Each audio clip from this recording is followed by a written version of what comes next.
Let's get straight to the topic. Tirahin na natin to. Game day today, Gilas Pilipinas kontra New Zealand All Blacks. Well, ang usapan dito kung paano matatalo o makukuha yung panalo ng Gilas Pilipinas kontra sa New Zealand All Blacks. At syempre, sino-sino yung mga players ni Coach Tim Cone ang kanyang i-assign sa mga key player ng New Zealand All Blacks.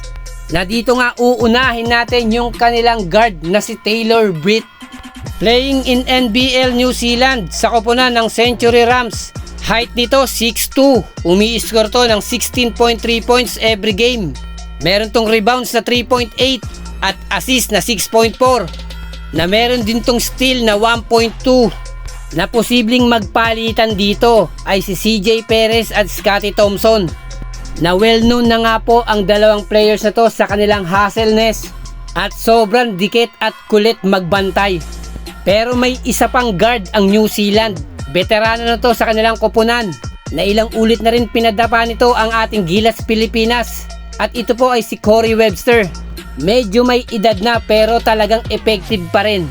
Na ang average nito kada laro ay 20.3 points. Meron siyang almost 5 rebounds. At syempre sa assist, meron tong mataas na 7.6. Na may isang steal naman po every game.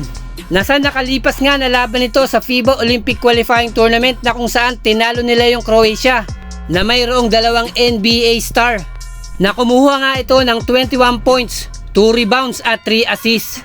Pero sa laban nga nila kontra Slovenia ni Luka, umani lang to ng 6 points, 3 rebounds at 1 assist na ibig pong sabihin kung makaka-score ng malaki si Corey Webster, mananalo ang New Zealand. Pero kung mapipigilan ito in terms of scoring, siguradong kuha ng Gilas Pilipinas ang panalo.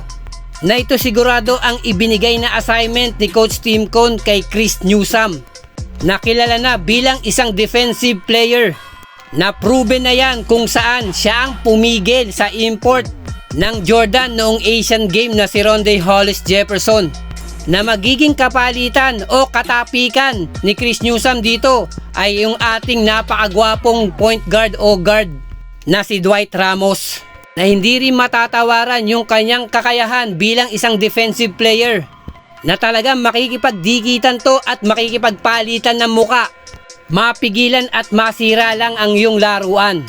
Nasa tingin ko po, ito talaga ang dapat gawin ng Gilas Pilipinas. Pigilan yung kanilang mga playmaker na kung mapipila yung kanilang mga guards o point guard, paniguradong hindi na magiging epektibo o useless na yung kanilang mga forward at sentro at mahihirapan ng kumuha ng puntos inside the painted area.